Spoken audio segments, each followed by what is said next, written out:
All right, so it's April the 27th, and we just pulled back in on this farm. I hunted here on opening day and was on a really familiar turkey. Um, was working and good, and had a guy come in and mess me up. Uh, this turkey's got like 9 lives. I've had multiple encounters with him, multiple good encounters with him that I should have killed him. He just almost has a sixth sense. I don't really name turkeys often, but I've hunted this turkey for 3 years for sure, and like I said, I've had multiple encounters with him. So I've called him Bobby Fischer because he just seems like he's a great chess player, um, and I respect that. And so we're going to go in here this morning. I had a little roosting 2.0 last night. Didn't get out here to roost, but I have a cell camera up here on this ridge, and he strutted by it at after 8 o'clock last night. So he should be roosted extremely close to that spot, and I have a feeling I know what tree he's going to be in. He's got a couple different trees that he likes to roost in, but I know on this side of this specific ridge which tree he likes to be in. So I'm going to try to slide in here. The moon's super bright, and it's really early. It's 5 o'clock, so I'm going to get going. But I want to get in there in the dark and try to get as tight as I can to him, so that I can try to just kill him when his feet hit the ground. Because that's he's sometimes he responds to calls, sometimes he doesn't. He loves to gobble. Um, but you just never know what he's going to do on a certain day. So today looks prime. It looks really, really good. The weather couldn't draw it up any better. So hopefully today's the day, and we can go in here and put the Queen's Gambit on this old boy and have a great hunt. So it's going to be a great hunt regardless, because we're out in the woods and we have another opportunity to do this. But it'd be special if we could end it with this guy. So we're going to go up here and try him again. It's all we can do. So.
Not meant to kill that turkey.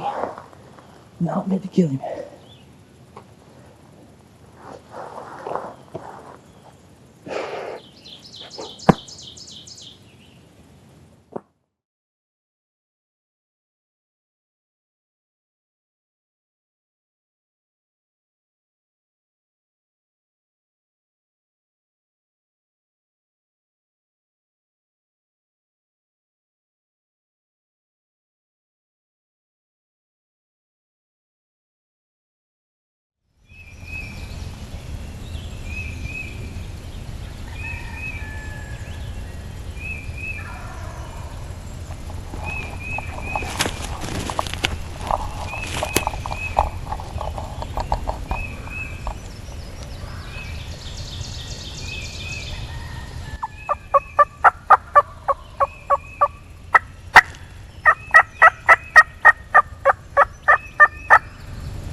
Well, I'd like to welcome you all to Amateur Hour at its finest. Never in my life had a day like I have today, and just felt like a total failure, total mess up. I mean, I did everything today perfect except for shooting. I don't I can't explain it. Walk you through the morning. I got in here, saw the turkey on the limb by the moon. Perfect setup. I was within 60 of him on the limb. Never made a sound to him. Watched him strut and gobble. Pitched out about where I thought he would pitch out, but I couldn't get any farther because I'd have been lit up by the moon on this ridge. So I set up here thinking he'd pitch down right there. Well, turns out he had a hen with him in the tree that I didn't know about at the time. And he pitched down and started walking up to the ridge where I got the picture of him at yesterday, and was strutting. And I don't know, I think I just rushed the shot. I rushed it through here. I should have waited until he got farther to the right and shot him, but I missed. He ran over the top of the ridge. I was all upset. The hen was in the tree right here above me. She pitched out and sailed all the way to the ridge. And then probably 15 minutes later, I saw him come back over the top in full strut. He followed her out the ridge away from me, which I knew where they were going. I let him get out there, and I watched him dance around out there for a while. And once he got out there, I used the terrain and snuck my way out through there and got visual on him again. Watched him for an hour, strut around. She squatted for him 2 or 3 times, and he bred her, and he was fixated on her. He had no idea anything was going on around him. And they fed around this end of this point, and I crawled to the top where I could see down in there. And when I got to the top, the hen saw me, but the gobbler had no idea. And he was full strut right there, about 42 yards. And I raised up and got on him, and he walked behind some stuff, and I had some small gaps, and I was trying to pick a gap Well, the hen was walking off the other way, and I knew he was going to follow her, so I knew my window was small. So I picked a gap and squeezed it off. Missed again. He didn't know what happened still. He ran out towards her. She flew, and then he flew with her. So missed him twice.